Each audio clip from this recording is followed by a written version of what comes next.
آپ کے مسائل کا ایک ہی حل ہے اور اس کا نام ہے شیر. کیونکہ پاکستان میں موٹر ویز کس نے بنائی میرے بھائیوں؟ کس نے بنائی؟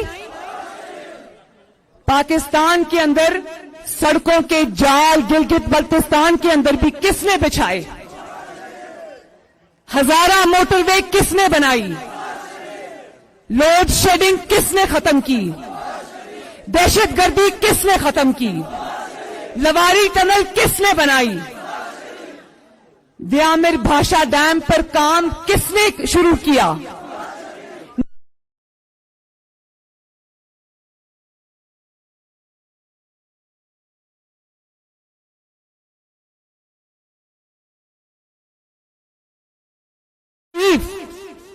گوادر کو پاکستان سے ملاتا ہے نواز شریف. سی پیک کے منصوبے پاکستان میں لاتا ہے نواز شریف. ملک سے بجلی گیس کا بحران ختم کرتا ہے Nawaz Sharif. I am F کو خدا حافظ کہتا ہے نواز شریف. 5 سال آٹا چینی ادویات کی قیمت اگر نہیں بڑھنے دیتا تو وہ ہے نواز شریف. پیٹرول بجلی گیس دوائی کی قیمت کرتا ہے تو وہ ہے نواز شریف. اور میرے بھائیوں اس کی سزا بھگتتا ہے تو وہ بھی ہے نواز شریف. انتقام کا نشانہ بنتا ہے تو وہ بھی ہے نواز شریف. جھوٹے مقدمات اپنے سینے پہ جھیلتا ہے تو وہ بھی ہے نواز شریف. ناحق جیل کاٹتا ہے اور موت کے منہ میں پہنچ جاتا ہے وہ بھی ہے نواز شریف. اور ایک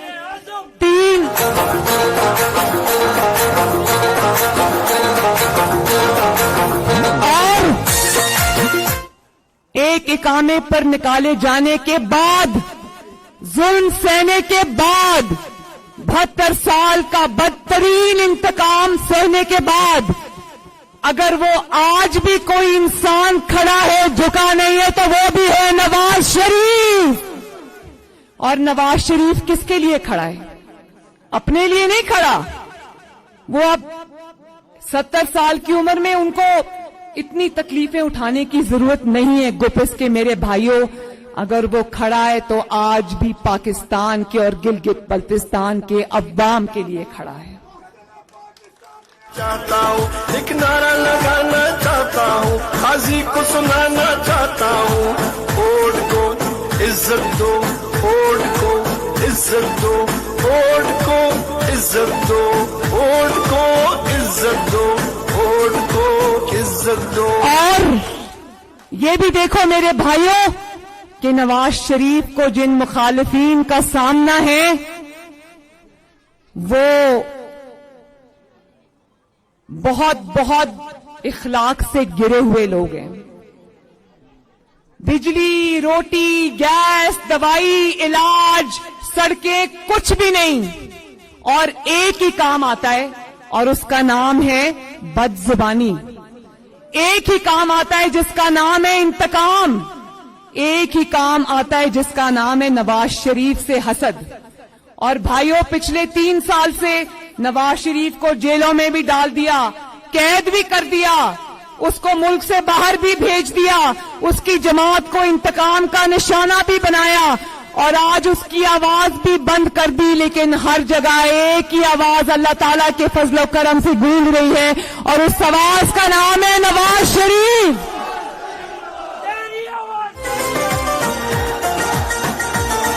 حال کرانا ہے, آگے قدم بڑھانا ہے, قدم بڑھاؤ نواز شریف. مجھے بہت دلی طور پر تکلیف ہوتی ہے جب مجھے عمران خان جیسے شخص کا نام لینا پڑتا ہے. میں اس کا نام بھی لینا نہیں چاہتی. میاں صاحب نے تو اس کو پہلے کہہ کے سائڈ پہ کر دیا کہ بیٹا تمہاری لڑائی نہیں ہے, تم چھوٹے آدمی ہو, اس سے باہر رہو, یہ بڑوں کی لڑائی ہے. لیکن میری مجبوری ہے,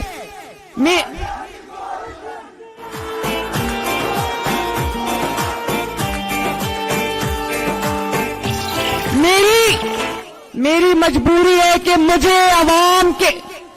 میری مجبوری ہے کہ مجھے عوام کے مجرم عمران خان کا نام لینا پڑتا ہے، اور مجھے افسوس اس لیے کہ میں ایک ایسے شخص کا نام لیتی ہوں جس نے عوام کی خدمت تو اس کو، وہ جذبہ تو اس کو چھو کے بھی نہیں گزرا، لیکن جب علاج مقصود ہو تو بیماری کا نام لینا پڑتا ہے، اور اس پاکستان کو آج جو بیماری لاحق ہے اس کا نام ہے عمران خان۔ اس کا نام ہے عمران خان کی جو جماعت ادھر سے توڑ جوڑ کے بنائی ہوئی ہے، اس کا نام ہے پاکستان تحریک انصاف۔ دنیا میں جو بیماری آئی جس کو کووڈ-19 کہتے ہیں، پاکستان میں وہ بیماری 2018 میں ہی آ گئی تھی، اور وہ ماسک پہننے سے نہیں جاتی، وہ ماسک پہننے سے نہیں جائے گی، وہ اٹھا کے باہر پھینک جائے گی انشاءاللہ۔ اور یہ وہ بیماری ہے جس نے نہ صرف ہماری نظریاتی جڑوں کو کھوکھلا کر دیا ہے، ہماری وفاق کی اکائیوں کو کھوکھلا کر دیا ہے، ہماری معاشی جڑوں کو کھوکھلا کر دیا ہے، ہمارے اداروں کی جڑوں کو کھوکھلا کر دیا ہے، بلکہ اس نے پاکستان کی اخلاقی جڑوں کو بھی کھوکھلا کر دیا ہے۔ یہ عمران خان اور اس کے ساتھی وہ لوگ ہیں جب یہ منہ کھولتے ہیں تو ان کے منہ سے غلاظت ٹپکتی ہے، اور ایسے شخص کا مقام گپس کے میرے بھائیوں وزیر اعظم ہاؤس نہیں ہے۔ ایسے شخص کو عوام کے حوالے کرو تاکہ عوام دودھ کا دودھ اور پانی کا پانی کر دیں۔ اور وہ وقت آ رہا ہے میرے بھائیوں، وہ وقت آ رہا ہے، وہ وقت آ رہا ہے۔ کہتے ہیں کہ گلگت بلتستان جو ہے وہ حکومت وقت کے ساتھ جاتی ہے، تو میں یہ سمجھتی ہوں کہ گلگت بلتستان کے عوام جتنے سمجھدار ہیں، جو میری انڈرسٹینڈنگ جتنی آپ کے ساتھ انٹریکشن میں ہوئی ہے، نہ صرف یہ کہ آپ لوگ بہت سویلائزڈ اور پڑھے لکھے لوگ ہو، آپ لوگ بہت سمجھ بوجھ والے انسان ہو، تو آپ لوگ یہ جانتے ہو کہ جو حکومت آج گئی یا کل گئی، جس حکومت کا جہاز ڈوب رہا ہو، اس حکومت کے جہاز پہ کوئی سوار نہیں ہوگا، بلکہ انشاءاللہ اس سے چھلانگ لگائیں گے نیچے لوگ۔ اور آخر میں ایک بات گپس کے میرے بھائیوں اور گپس کے عوام سے جب میں خطاب کر رہی ہوں تو میں گلگت بلتستان کے عوام سے بھی خطاب کر رہی ہوں۔ لوٹوں کو ووٹ نہیں دینا۔ جو شخص وہ جماعت سے بے وفائی نہیں کرتا، وہ شخص آپ سے بے وفائی کرتا ہے، عوام سے بے وفائی کرتا ہے، اپنے ووٹ کی پرچی سے بے وفائی کرتا ہے، آپ نے اس پہ جو اعتماد کیا ہے وہ اس سے بے وفائی کرتا ہے۔ تو کیا بے وفا انسان کی لوٹے کی جگہ باتھ روم میں ہے یا پاکستان کے اور گلگت بلتستان کے پولنگ سٹیشنز پہ؟ بتاؤ ہاتھ اٹھا کے میرے بھائیوں۔ ان لوٹوں کو انشاءاللہ یہ دریائے یاسین میں سیاسی طور پہ ہم ہمیشہ کے لیے بہا دیں گے اس الیکشن کے اندر۔ وعدہ کرو گپس کے میرے بھائیوں بہنوں بزرگوں کے کسی لوٹے کو ووٹ نہیں ڈالو گے، نہیں ڈالو گے نا؟ لوٹوں کا مستقبل پاکستان کی سیاست میں جتنا تاریک آج ہے اتنا تاریک کبھی بھی نہیں تھا۔ تو یہ حکومت اب جا رہی ہے، اس حکومت کو خدا حافظ کہہ دو، خدا حافظ بھی نہیں کہنا، اس حکومت کا انشاءاللہ ہم نے یوم احتساب کرنا، اور وہ یوم احتساب قریب آ رہا ہے انشاءاللہ۔ تو شیر پہ مہر لگاؤ گے نا؟ وہ کیا نعرہ لگاتے ہو؟ ٹھپے پہ ٹھپا، ٹھپے پہ ٹھپا۔ ووٹ کو عزت دو، ووٹ کو عزت دو، ووٹ کو عزت دو، ووٹ کو عزت دو، ووٹ کو۔ تو میری ماں اور بہنوں،